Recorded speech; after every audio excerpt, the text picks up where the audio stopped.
Graça e paz, amados de Deus, você está no seu nosso point teológico, e para você que não me conhece, sou o pastor Anderson Porto, estamos aqui para mais uma aula da série Teologia Paulina. Vamos juntos, crescendo, estudando, você aí, eu aqui, nesse bate-papo, nessa troca aí de ideias. Estamos estudando o livro, usando como livro texto, né, nossos estudos, a Teologia do Apóstolo Paulo de Midal, que é um clássico da editora Paulinas, editora Paulus, com mais de 800 páginas. Estamos ainda na parte introdutória, nos prolegômenos, meus amados. Né? Alguns irmãos pediram aí, pastor, quando o senhor começar a estudar, diga onde a página que o senhor está. Estou na página 51. Né? E para você estar chegando agora, convido você a se inscrever aqui no nosso canal, ative o sininho da notificação, dê o like, faça seus comentários com respeito e carinho. Perfeito?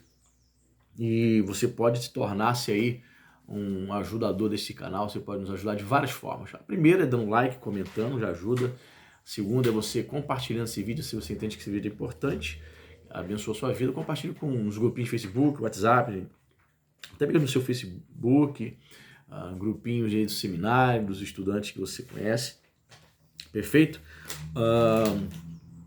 Outra maneira também, aqui embaixo tem nos comentários tem o link do Apoia-se. Você pode abençoar nosso canal a partir de R$5, então somente R$5 mensalmente, dentro das suas posses. Quem sabe você tem condições de abençoar-nos com 10, com 15, dentro das suas possibilidades. Fazendo isso, nós vamos colocar você no nosso grupo de WhatsApp, que é um grupo de, não para debates teológicos, mas um grupo para dicas teológicas, né? Nosso grupo do WhatsApp, e dentro em breve você vai ver lá, nós temos uma meta financeira lá na plataforma do Apoia-se. Vamos começar a sortear livros de teologias para os apoiadores que se mantiverem ativos ali mensalmente, tá bom? Outra coisa, aqui embaixo também nos comentários tem um link do nosso outro canal. Eu peço a sua ajuda, para que você possa conhecer o nosso outro canal de música. Eu e minha filha estamos lá cantando, louvando o Senhor, projeto Atos do Espírito. Vai lá, se inscreva, nos siga nas outras redes sociais, tá bom? Perdão, vamos lá. Então vamos seguindo. Estamos ainda nos prolegômenos, teologia paulina, que é um assunto que muito me agrada. Tim Dow diz o seguinte, que rumo a uma teologia de Paulo. À luz da discussão que antecedeu, os leitores devem saber que duas decisões metodológicas determinam minha tentativa de escrever uma teologia de Paulo. Letra A. Como foi sugerido em vários pontos das páginas anteriores, meu modelo preferido é o do diálogo. Diálogos, não apenas diálogos teológicos, entre pessoas, são os meios primários pelos quais os indivíduos conhecem e aprendem a entender os outros. É precisamente no diálogo que aprendemos a apreciar alusões. É exatamente através do diálogo que a pessoa se torna mais consciente de que as histórias do parceiro do diálogo são diferentes das suas. E é nesse verdadeiro encontro, ou encontrar o outro, que nos tornamos mais claramente conscientes dos diferentes níveis nos quais nossos próprios princípios e valores estão baseados e dos diferentes níveis que formam e determinam o nosso pensamento e nossas tomadas de decisão. Né? Eu concordo com ele nesse sentido do diálogo, porque essa ideia de você ler autores que você discorda é uma maneira também de dialogar. Quando você só lê pessoas que você concorda, você fica só indo somente numa linha, né? Numa só estrada, digamos assim. Entende? Você não conhece o contraditório, você não dialoga, você não sabe o porquê que a pessoa chegou àquela outra conclusão. Ainda que seja para discordar dela, eu preciso conhecer, eu preciso dialogar, eu preciso ler autores com os quais eu não concordo. Por isso, como um pentecostal arminiano, eu leio autores calvinistas, sem nenhum problema, eu leio luteranos, eu leio anglicanos, teólogos católicos, para que eu possa, naquele diálogo, minha mente ela vai se expandindo, ainda que seja para discordar. Existem muitos estudantes de teologia, talvez você seja um desses, que ainda tem esse pensamento de que eu só preciso ler autores que eu concordo, que concordem comigo. Não, o pensador, se você deseja se tornar de verdade, um estudante de teologia de verdade, que existem teólogos e teólogos, certo? Se você deseja ser um teólogo de verdade, um pensador, eu aconselho você a ler teólogos que pensam diferente de você. Por exemplo, você é um calvinista, não tenha preconceito em relação a N.T. Wright, ainda que seja para ler e discordar. Eu comprei aqui. Aqui, ó. Instituto de Calvino. 2 volumes. Não concordo com ele, mas eu tenho. Para entender o pensamento do cara. Comprei esses dias, estava folheando. Pô, o cara dialoga com os pais da igreja, com os pais medievais. Caramba, tem que respeitar. Não posso. Nunca li um trecho de Calvino, porque eu sou arminiano, que nasci numa Assembleia de Deus, por exemplo, na igreja metodista, e detonar o cara sem ler uma frase do cara. Tem lógica? É teólogo de verdade? Não é. Então, é interessante de Midal dizer isso aqui, porque a abordagem, a metodologia para estudar a teologia paulina é a metodologia do diálogo. Então ele vai dialogar, sim, nesta obra ele vai dialogar com muitos outros autores que escreveram sobre Paulo. O próprio de Midal, ele não é idiota, ele é pensador, ele sabe que ele não é o detentor da verdade. O que outros escreveram sobre Paulo, ele pode discordar, refutar, analisar. E o que ele escreve sobre Paulo, ele sabe que terão outros caras, até mesmo mais capazes do que ele, para refutá-lo também. Embora eu seja um admirador de Midal, por conta da sua perspicácia de raciocínio para descrever e para falar sobre o Novo Testamento, teologia paulina, né? E diz mais aqui, naturalmente falar de diálogo com um homem que morreu há muito tempo é a extensão da metáfora. Mas aqui novamente nos beneficiamos do fato de que Paulo chega a nós como autor de cartas, sim, dialoga com outros autores e com o próprio Paulo, obviamente. Isto é, um lado, um parceiro de uma sequência de diálogos. Isso quer dizer que podemos entrar em diálogo teológico com Paulo de diversas maneiras. De um lado, podemos escutar seu próprio diálogo histórico com aqueles aos quais e para os quais escreveu. Todos os estudiosos de Paulo estão mais ou menos de acordo que podemos reconstruir os outros lados do diálogo, pelo menos até certo ponto, inserindo as cartas de Paulo no seu contexto histórico e prestando atenção às alusões aos outros lados do diálogo. Nessa medida, portanto, podemos apreciar o que Paulo diz como diálogo. De outro lado, podemos, de algum modo, entrar no diálogo de Paulo consigo mesmo. Devem ser levadas a sério as observações acima sobre o caráter alusivo das cartas de Paulo, inclusive alusões às diferentes histórias nas quais ele mesmo esteve envolvido, ou em outros termos, os diferentes níveis dentro da história de Paulo. Neste caso, nossa capacidade de reconhecer essas alusões é também nossa capacidade de debater com Paulo através das tensões criadas pela interação entre essas diferentes histórias e níveis. Quer dizer, podemos ter empatia, pelo menos em certa medida, com a teologização de Paulo. Eu concordo com o que o Jimmy Dow diz aqui, porque dialogar com uma pessoa que está morta, claro, né? Dialogar no sentido de tentar entender o pensamento de Paulo. Talvez seja essa uma das maiores tarefas mais difíceis, maiores tarefas para o teólogo, para o estudante de teologia paulina. Tentar entender o pensamento de um cara que viveu 2000 anos atrás, que teve uma formação rabínica, que se converte em uma conversão dramática a caminho de Damasco. Tentar entender o contexto, né? Para entender Paulo tem que entender o contexto em que as suas igrejas, seus destinatários estão inseridos, tá? Tem que tentar entender, estudar, e isso leva tempo, da noite para o dia. Temos que ler muitas outras obras, tentar entender o contexto social, né? Em que as igrejas, em que os discípulos, os destinatários de Paulo estavam vivenciando, né? Talvez seja esse um dos maiores desafios, porque se nós não tivermos essa percepção, esse entendimento, a leitura que faremos de Paulo serão leituras variadas e muitas vezes distante da realidade, né? E mais aqui, por outro lado, naturalmente, levamos conosco nossas próprias perguntas e tradições para o exame do que Paulo disse. Isso é verdade. Isso é verdade. Por exemplo, vamos colocar agora nos estudos do Novo Testamento em relação a Jesus.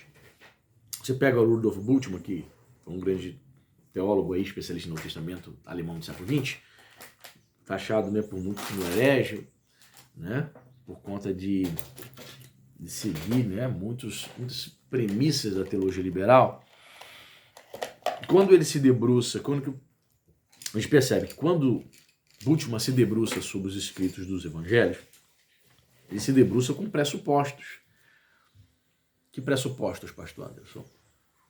Os pressupostos racionalistas, melhor dizendo. Racionalistas, céticos. Ele bebeu da filosofia de Heidegger, filosofia existencialista. Então ele se debruça sobre os evangelhos, entendendo que os evangelhos são escritos e narrativas que não falam, olha só aí, segundo ele, que não falam ao homem contemporâneo no século XX, foi o período que ele escreveu. Não falam. Já que não falam, o Novo Testamento precisa passar por uma releitura. Daí você conhece, né? Ele vai iniciar o processo de demitologização do Novo Testamento. Para Bultmann, o Novo Testamento está permeado de mitos criados pela igreja. Mito no sentido de que, por exemplo, quando há um texto falando que Jesus andou sobre as águas, ali a igreja quer passar o querigma, quer trazer uma mensagem. Aquilo não teria acontecido literalmente, segundo Bultmann. É um mito criado pelo querigma, que é a proclamação da igreja primitiva. Ali algo, segundo ele, que a igreja quer ensinar através daquela parábola de Cristo andando sobre as águas. Aquilo não teria acontecido literalmente. Cristo não teria, por exemplo, também ressuscitado mortos literalmente. Cristo não teria dado ordens para que os ventos cessassem, a tempestade cessasse. Então ele precisa, segundo ele, né, para falar ao homem moderno, é necessário demitologizar, tirar os mitos do Novo Testamento. Então muitos vão se debruçar sobre Paulo também desta maneira. Certo? A análise de muitos teólogos em relação ao misticismo de Paulo, já falei sobre isso, misticismo não no sentido de estar ligado a feitiçaria, magia, nada a ver. Misticismo, usando um termo mais moderno, espiritualidade de Paulo. Quando as pessoas vão estudar a espiritualidade de Paulo, elas analisam de uma maneira extremamente fria, como se de fato Paulo não vivenciasse os dons do Espírito Santo, por exemplo. Paulo vivenciava, Paulo experimentou, tinha os dons do Espírito, então ele falava com conhecimento de causa. Então, muitos vão se debruçar sobre Paulo, né, trazendo alguns pressupostos. Se um indivíduo é um indivíduo extremamente cético, racionalista, ele vai fazer uma leitura de um Paulo cético. Certo? Portanto, a gente precisa ter muito cuidado, né? Precisamos usar essa expressão muito utilizada nos dias de hoje. Precisamos ser honestamente intelectualmente honestos, essa é a expressão. Certo? Para que eu não faça uma leitura de Paulo daquilo que eu acho. Eu, Anderson Araruama, vivendo aqui no século XXI. Certo? Não é o que eu acho. Isto é, à medida que podemos ouvir Paulo nos seus próprios termos, podemos começar a dialogar autenticamente com ele da nossa parte. Apesar dos séculos que nos separam, pode ser diálogo genuíno e não monólogo. Pois as questões que propomos só se pode responder apropriadamente nos termos de Paulo. E para emergirem respostas úteis, as perguntas devem ser reformuladas à luz do diálogo, até estarem formuladas nos termos aos quais Paulo possa dar respostas verdadeiras. Portanto, não peço desculpas por desenvolver minha tarefa segundo estas linhas. Por quê? Porque sempre, quando esses caras assim, esses eruditos escrevem essas obras, tem uns 5, 10 caras esperando, mesmo nível intelectual. 5, 10 teólogos esperando como carniça, como urubus. Vamos ver que essa nova obra de Midal, vamos ver o que vamos refutar. Então já manda essa, ó. Eu não peço desculpas por seguir este método. O método no qual eu vou deixar Paulo falar. Eu falo e deixo Paulo falar. Porque, claro, como erudito, ele sabe que muitos outros teólogos só falam, não deixam Paulo falar. Entende? Em especial, não estou preocupado com reconstruir a teologia de Paulo como artefato histórico de valor primariamente antiquário ou de curiosidade. A teologia trata das questões supremas da realidade e da existência humana. E conforme já foi observado, segundo a perspectiva da teologia cristã, a contribuição de Paulo para o diálogo contínuo a respeito dessas questões é insuperável. Assim, meu esforço nas páginas seguintes é, antes de mais nada, enquanto possível, procurar entrar na pele de Paulo, ver através dos seus olhos, pensar seus pensamentos como que partindo dentro dele, e fazer isso de maneira a ajudar os outros a apreciarem por si mesmo a percepção, a sutileza e as preocupações de Paulo. Ao mesmo tempo, quero teologizar com Paulo, entrar em diálogo reciprocamente crítico com ele da mesma maneira como se espera que um estudante amadurecido discuta criticamente o pensamento do seu professor. É um método ousado, né? Eu entendi aqui o que Dimidal quis dizer. Não é chegar e negar Paulo descaradamente, como muitos teólogos liberais fazem. Eu não vejo Dimidal como teólogo liberal, não. Ele não é. Por exemplo, alguns teólogos vão dizer que a visão de Paulo de Jesus a caminho de Damasco, aquilo foi uma alucinação, foi um problema psicológico que ele teve, um surto psicológico. Eles não vão dizer, a crítica que muitos eruditos têm em relação a Paulo é esta, negar o que Paulo disse que viveu, que vivenciou, que experimentou. Não é isso que Dimidal está falando. Quando Paulo diz, vi Jesus a caminho de Damasco, aí o cara diz assim, não, ele não viu Jesus, ele teve uma alucinação. Como é que o cara, depois de 2000 anos, vai afirmar isso? O cara disse que viu, pô. Ou você viu, né? É legítimo o cara dizer, não, eu não acredito que Paulo viu. O cara pode até dizer, mas essa é a opinião dele. Ele não pode afirmar, como colocando na boca de Paulo. Eu vi, mas na verdade, foi uma alucinação. Não, ele não pode botar isso na boca de Paulo. Ele tem que, no mínimo, dizer, olha, não acredito, eu sou cético. A crítica, eu entendo que a crítica de me dar em relação a Paulo não é esta, de chegar descaradamente, como muitos teólogos liberais dizem, né? E falam, né? Paulo, nesse exemplo, né? De que ele teria visto Jesus a caminho de Damasco. De chegar e negar o que Paulo diz que foi, aconteceu e viu, entende? Não é desta maneira.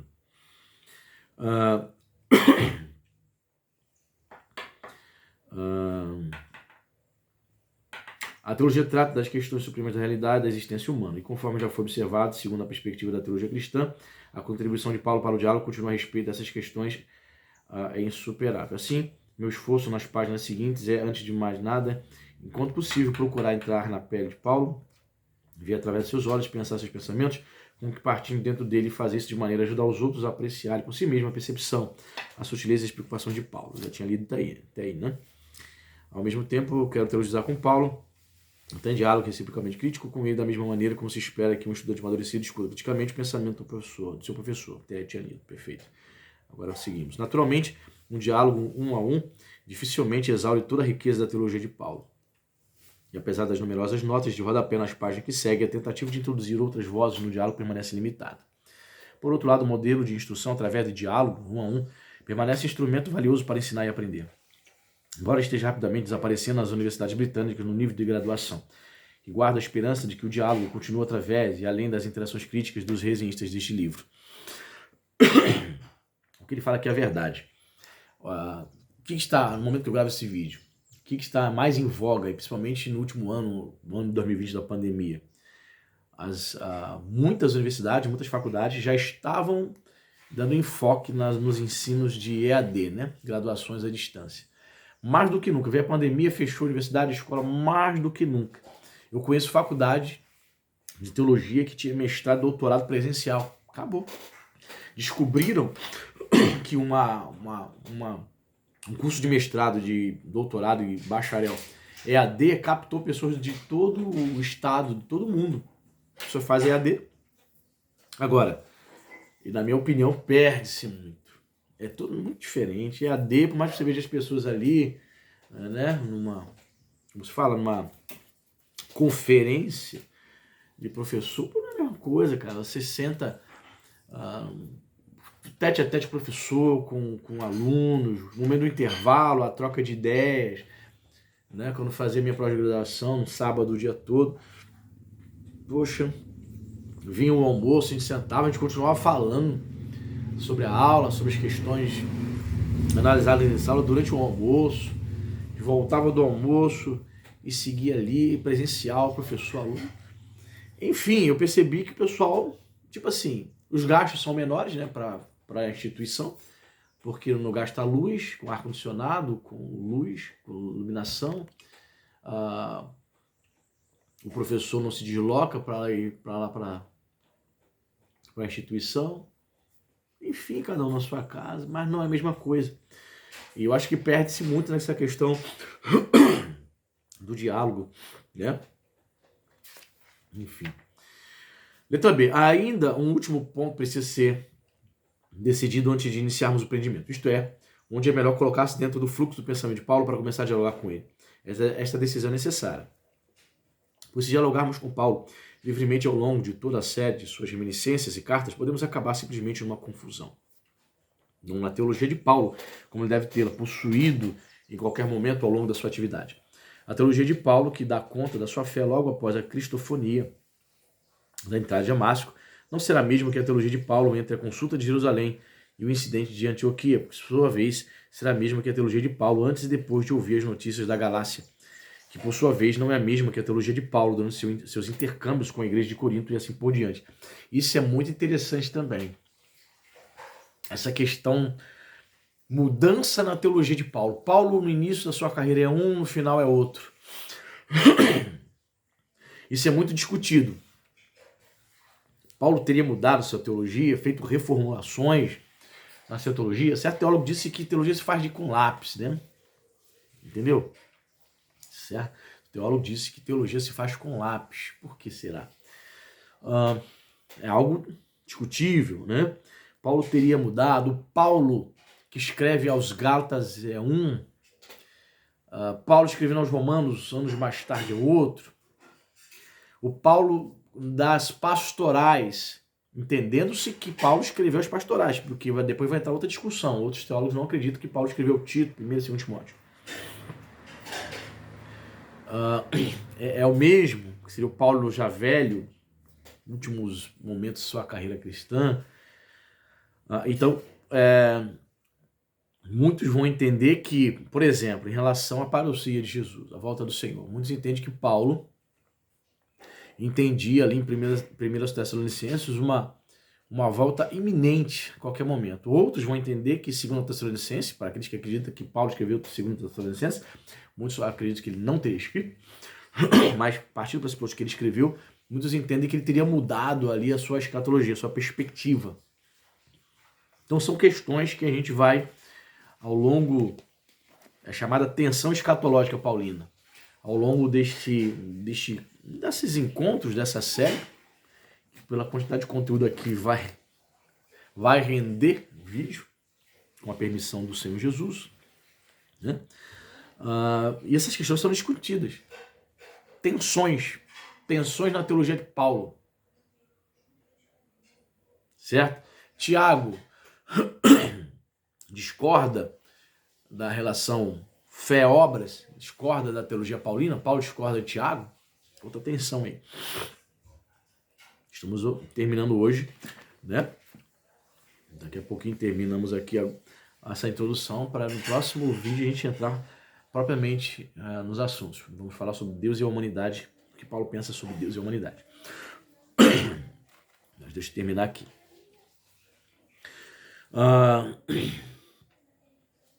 Muito bem. Mas a decisão é fácil de tomar, pois há uma carta de Paulo que está menos envolvida no fluxo e discurso progressivo de Paulo com suas igrejas do que as outras. Esta é Romanos. Olha, eu já lendo outras obras de Mindal, eu percebi que ele faz de Romanos uma espécie de chave que destranca as portas para se entender Paulo. Entendeu? Paulo seria a epístola-chave para abrir as portas, para destrancar aí pensamento paulino. E é interessante porque Romanos é uma das epístolas que tanto conservadores quanto liberais consideram de autoria autêntica do nosso querido Paulo. Ok? Então, Jim Dow vai dizer aqui. Esta é Romanos. No movimento e diálogo da teologização de Paulo, a carta aos Romanos é o caso relativamente, sublinha a palavra relativamente, fixo. A carta de Romanos é o caso relativamente fixo. Ela foi escrita a uma igreja que não era fundação sua, detalhe importante. Foi escrita no fim de uma, ou melhor, fase maior do trabalho missionário de Paulo, que inclui a maior parte das outras cartas não controversas. Foi escrita provavelmente nas circunstâncias mais apropriadas da sua missão, quando teve tempo para reflexão e composição cuidadosa. E, acima de tudo, foi escrita com a clara intenção de expor e defender sua própria compreensão madura do Evangelho. De fato, muitos tratam a Romanos como um tratado teológico, né? Não como carta simples, embora tenha sido, sim, uma epístola. Tal como havia proclamado, até então esperava apresentá-la tanto em Jerusalém como além de Roma, na Espanha. Em resumo, Romanos ainda está muito longe de um tratado dogmático ou sistemático sobre teologia. Todavia, é a exposição mais contínua e reflexiva da teologia de Paulo por ele mesmo. Concordo. Embora muitos tratem Romanos como um tratado teológico, eu penso que seja um exagero essa descrição.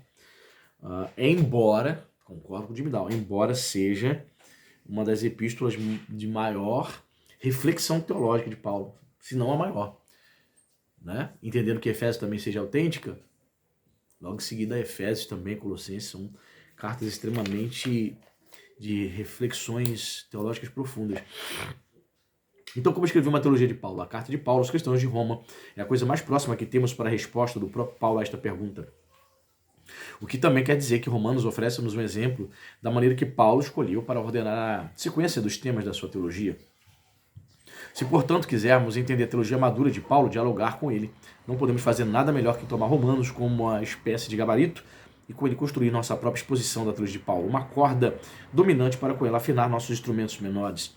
Uma teologia de Paulo que começa a descrever e discutir a teologia de Paulo no tempo em que escreveu Romanos, em constante referência a Romanos como ponto de teatro e fio de prumo, está no caminho certo. Agora, continue a leitura.